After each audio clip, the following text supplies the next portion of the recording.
সালামকে পাঠাইছে। মুসা আলাইহিস সালাম ওই জামানার বড় পণ্ডিত। কয়ে মুসা, তোমার যাইতে হবে খোয়াজ খিজির আলাইহিস সালামের কাছে যদি জ্ঞান আনতে যেতে হয়। এবার রুহের জগতে খিজির আলাইহিস সালাম, গাউসে পাক আব্দুল কাদের জিলানী, দুইটা রুহু এক জায়গা। আল্লাহ পাঠাইলেন আব্দুল কাদেরকে, পাঠাইলেন রুহের জগতে, পাঠাইলেন খিজির আলাইহিস সালামের কাছে। কার কাছে? জোরে বলেন, কার কাছে? খিজির আলাইহিস সালামের কাছে পাঠাইলেন। খিজির আলাইহিস সালামকে সালাম দিলেন গাউসে পাক আব্দুল কাদের জিলানী। বড় পীর সালাম দিলেন, আসসালামু আলাইকুম হে গাউসে পাক। গাউসে পাকের সালামের উত্তর দিলেন খিজির আলাইহিস সালাম। দুজনের সালাম বিনিময় হলো। এখন দুজনের মধ্যে কে বড় কে ছোট এখন মাপামাপি হবে।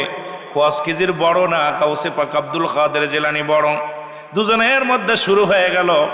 এখন মুসলমান শুনে নাও, খোয়াজ খিজির বলে দুজনের মধ্যে এখন রুহের জগতে খেলা শুরু হয়ে গেল। শুনে নেন মুসলমান, আমিও পালাইব আপনি খুঁজে দিবেন, আপনিও পালাইবেন আমি খুঁজে দিব।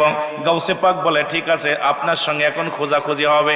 কারণ কোন দরজায় আপনি অলিকুলের সম্রাট, আর আমি খিজির আলাইহিস সালাম কাল্লা যে জ্ঞান দান করেছে সেই জ্ঞান আপনাকে শিক্ষা দেওয়ার জন্য রব্বে কারিম আমার কাছে পাঠাইছে। আমি এটা শিক্ষা দিব, কারণ আপনিও দুনিয়ার জগতে যাবেন গোটা নূরে মুহাম্মাদের উম্মতদেরকে পথের পথের সন্ধান দেওয়ার জন্য। নূরের নবী মুহাম্মদুর রাসূলুল্লাহ সাল্লাল্লাহু আলাইহি ওয়াসাল্লামের উম্মতের জন্য সর্বশেষ যেখানে নবীদের দরজা বন্ধ, বিলাতের দরজার উচ্চ মাকাম আপনাকে দান করেছে। আর ওই উচ্চ মাকামের ওলি হইয়া এই পৃথিবীর মধ্যে আপনি আগমন করবেন। আপনার সঙ্গে এখন একটু বোঝাপড়া হবে কে কত জ্ঞানী। জোরে জোরে চিল্লায় বলেন মারহাবা।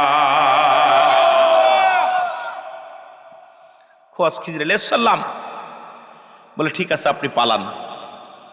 খিজির আলাইহিস সালামের সাথে পলাপলি খেলতে দুজন, রুহের খুব উত্তেজগৎ পালাপালি মানে লুকোচুরি। গাউসে পাক পলাইছে। গাউসে পাক যখন পালাইছে এখন খোয়াজ খিজির আলাইহিস সালাম খুঁজে পেয়ে গেছে। সুবহানাল্লাহ বলেন না, আরো জোরে ডাক দে বলে গাউসে পাক আপনি আসেন, বাইর হয়ে আসেন। খুব দ্রুত খুঁজে বাইর করে ফেলেছি। এবার খোয়াজ খিজির আলাইহিস সালাম বলে আমি এখন পালাইবো, আপনি খুঁজবেন। খোয়াজ খিজির আলাইহিস সালাম উনি পালাইলেন। গাউসে পাক খোঁজা শুরু করলো, আসমান জমিন পানি পাতাল পৃথিবীর সব জায়গা খুঁজতে লাগলেন। কোথাও খোয়াজ খিজির আলাইহিস সালামকে খুঁজে পান না, কোথাও খুঁজে পাচ্ছেন না। বুঝে নিয়েন কিন্তু এই দরজাটা কত বড়, সেই বড় দরজাটা একটু আগাইলেই বুঝতে পারে। সব জায়গা পাহাড়ে নদীতে সব জায়গায় গাউসে পাক নজর দিছে, কোথাও খুঁজে পায় না। গাউসে পাক ডাকতে বলে খিজির আলাইহিস সালাম আপনাকে আমি পানির মধ্যে খুঁজলাম পাইলাম না, পাহাড়ের মধ্যে খুঁজলাম পাইলাম না, জমিনের মধ্যে খুঁজলাম পাইলাম না, আপনাকে আসমান জমিনের মধ্যে যত জায়গা আছে সব জায়গা খুঁজলাম, আমার দেহের মধ্যে খুঁজলাম পাইলাম না। আপনি বাহির হয়ে আসেন, কোথায় আছেন তাড়াতাড়ি বাহির হয়ে আসেন। এর মানে এই নয় যে গাউসে পাক পরাজয় মানছে না। গাউসে পাকরে জ্ঞানের খেলার মধ্যে শুরু হয়ে গেছে, জ্ঞানের খেলা। এই শরীয়তের খেলা নয়, মারেফাতের খেলা। যে খেলা শুরু করে দিছে আমার আল্লাহ রূহের জগতে, যে খেলা খেলেছে গোটা বিশ্ববাসীকে নিয়ে, জোরে জোরে চিল্লায়া বলা যাবে না মারহাবা। আই বড় পীর আব্দুল কাদের জিলানের জিলানী, আয় বড় পীর আব্দুল কাদের জিলানের, তোমারি নামের বনে আগুন হয়ে যায় পানি, আয় বড় পীর আব্দুল। এ মুসলমান শুনে নাও গভীর মনোযোগ। এইবার খিজির আলাইহিস সালাম বাইর হয়ে আসিয়া ডাকতে বলে গাউসে পাক আব্দুল কাদের জিলানী, আমি তোমার এত ফস করে খুঁজে পেলাম, আমাকে তুমি খুঁজে পেলে না। বলে হুজুর আপনাকে এমন মর্যাদা এমন দরজার ওলি বানায়া দিছে। খিজির বাজন মুসলমান শোনো, খোয়াজ খিজির আলাইহিস সালাম যাকে এত দপ্তর আল্লাহ রাব্বুল আলামিন দান করেছে, আপনি কোথায় ছিলেন? বলে শোনো তুমি কোথায় কোথায় খুঁজেছো? বলে আসমান জমিনের ভিতরে, পাহাড় নদী নদী নালা পৃথিবীর যত জায়গা আছে সব জায়গা আমি খুঁজলাম, কোথাও আপনাকে পাইলাম না। কোথাও আপনার সন্ধান পাইলাম না। আপনি বলেন আপনি কোথায় ছিলেন? বলে শোনো শোনো গাউসে পাক শোনো, আমি তো তোমার মধ্যেই ছিলাম। সুবহানাল্লাহ বলেন, আরো জোরে। গাউসে পাক বলে কি বলেন আপনি আমার মধ্যে ছিলেন? বলে হ্যাঁ, কারণ তোমার এই মাথার মধ্যে মগজ, এই মগজের মধ্যে পানি আছে। প্রতিটা মানুষের প্রতিটা মাথার মধ্যে মগজ আছে। গভীর মনোযোগ, কত জ্ঞান নিয়ে গাউসে পাক আসছে খেয়াল করবেন। এইবার শরিয়াতের মৌলবীদের মাথা নষ্ট হইব, কথা বুঝিনি, এটা নিয়ে রিসার্চ করতে হইব। এই জন্য যেমন লালনকে নিয়ে রিসার্চ করেন, শাহজালালকে নিয়ে রিসার্চ করেন, গাউসে পাককে নিয়ে রিসার্চ করেন, বই পড়েন, ডিগ্রি নেন, তারপরে কিছু জ্ঞান পাইবেন। আমার বাবারা, আমার গাউসে পাক ডাকতে বলে হুজুর কোথায় ছিলেন? বলে আমি তোমার মজকের মধ্যে। তুমি কি পাও নাই আমারে? তুমি তো ওখানে খোঁজো নাই। পাহাড়ে খুঁজেছো, পাওয়া সম্ভব নয়। নদীতে খুঁজেছো, তুমি পাও নাই। কারণ আমাকে তো আল্লাহ পানির দায়িত্ব দিছে, পানির দায়িত্ব দিছে পানির চলানোর জন্য। তুমি পানির মধ্যে, পাহাড় নদীর মধ্যে, তুমি সাগরের মধ্যে খুঁজেছো, নদীর মধ্যে খুঁজেছো, আসমান জমিনের মধ্যে খুঁজেছো। তুমি তো তোমার মধ্যে খুঁজেছো, কিন্তু তোমার মেমোরির মধ্যে আমি আছি, তুমি এটা খুঁজতে পারো নাই। কারণ তোমার এই মাথার মজুকের মধ্যে যে পানিটা আছে, ওই মজকের মধ্যে আমি ছিলাম। জোরে জোরে চিল্লায় বলো মারহাবা।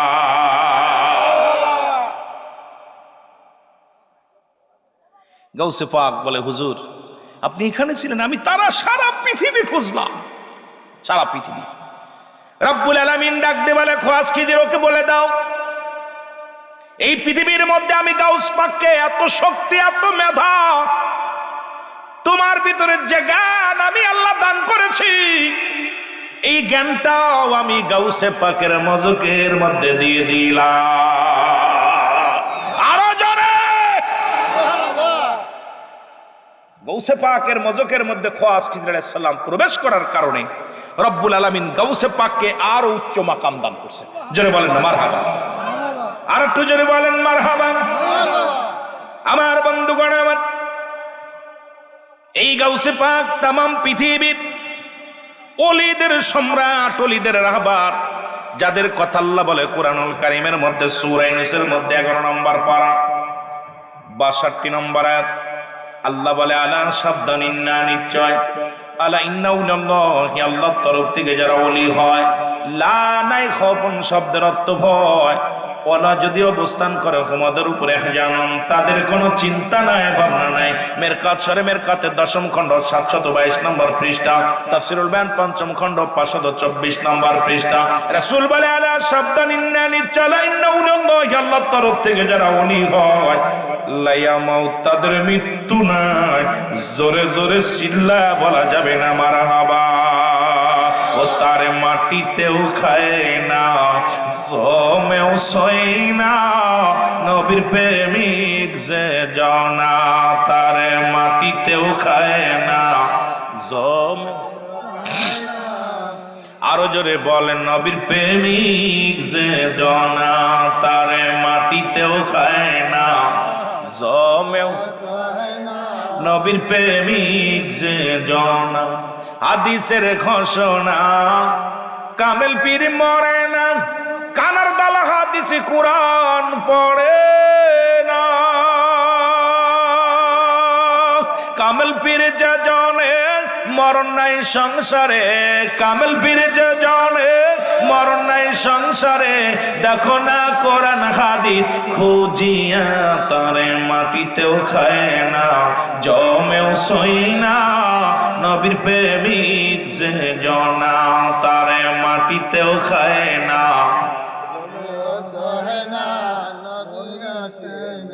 আরো জোরে বলেন, তারে মাটিতেও খায় না, জমেও সই না, নবীর প্রেমিক যে জনা। এর টমটসার মাঝারে, টমটমসার মাঝারে আসিলে ভক্তগণে, দেখেন দয়াল পীর স্বয়ং নজরে, মুরিদের সাধনা ভক্তের কান্না, মুরিদের সাধনা ভক্তের কান্না, কামেল পীর সারা কেউ বোঝে না, তারে মাটিতেও খায় না, জমেও সই না, নবীর প্রেমিক যে জনা, তারে মাটিতেও খায় না।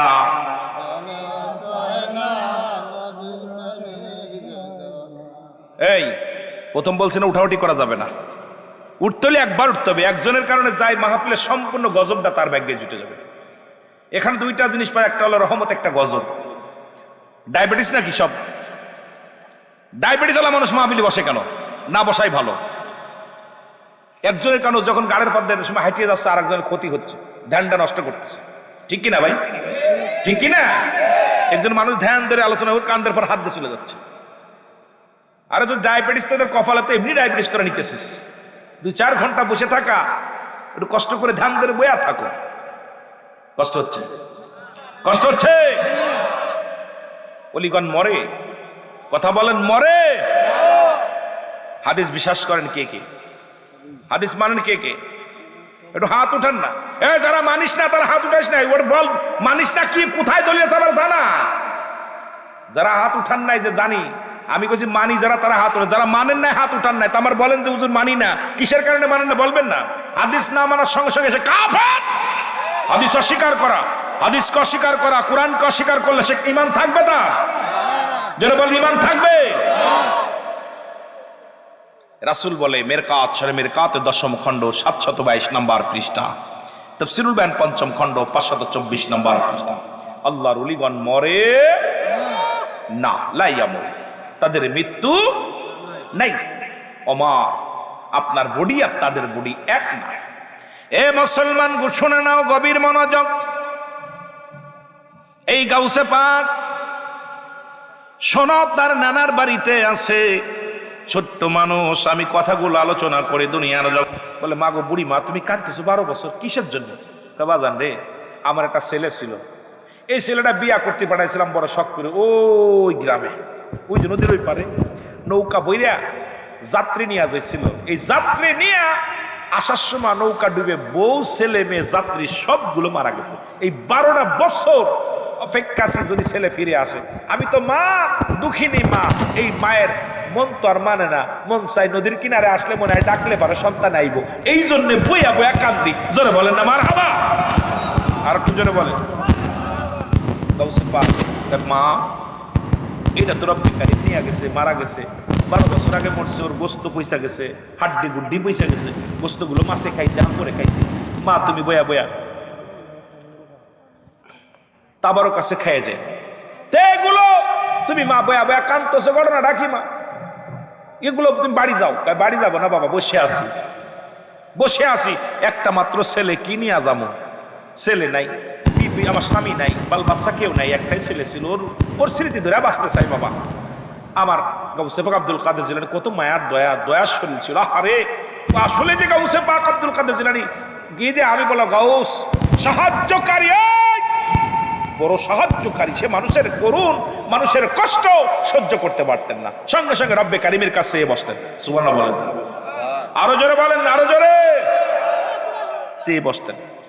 গাউসে পাক বলতেছে আল্লাহ, আল্লাহ এই বুড়ি মা 12টা বছর কাঁদতেছে।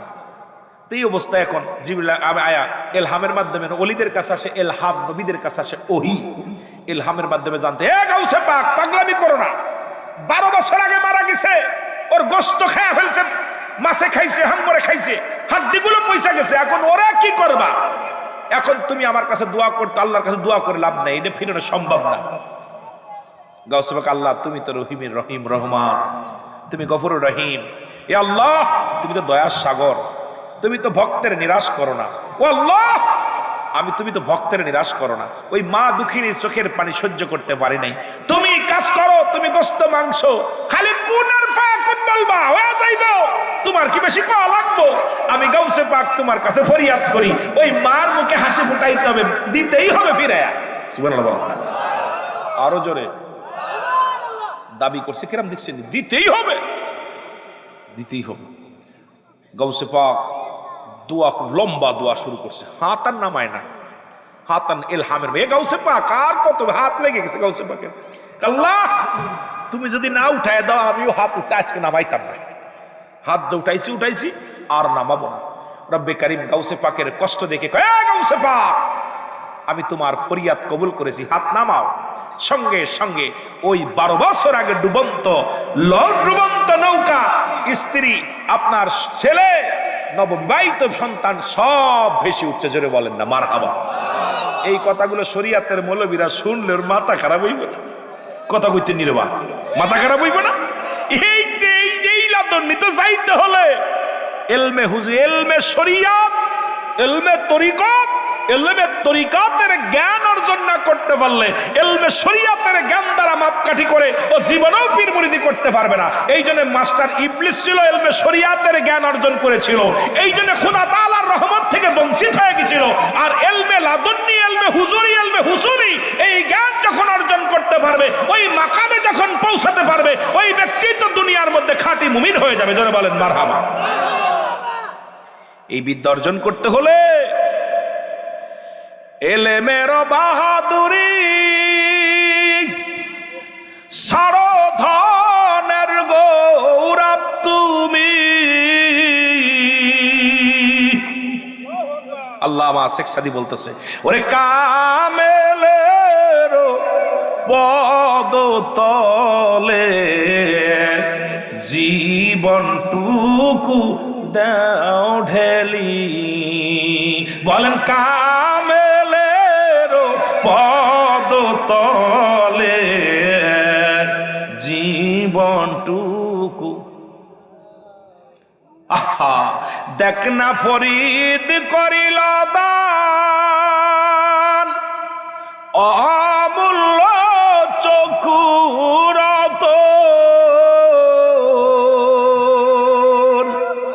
আর ইব্রাহিম সারিয়া দিল মহামূল্য সিংহাসন।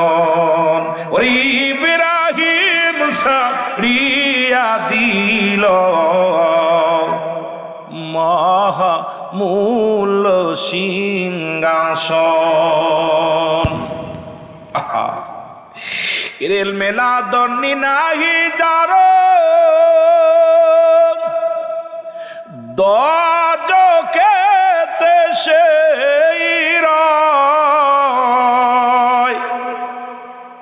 ওরে এলমে শরিয়াত নাহি যার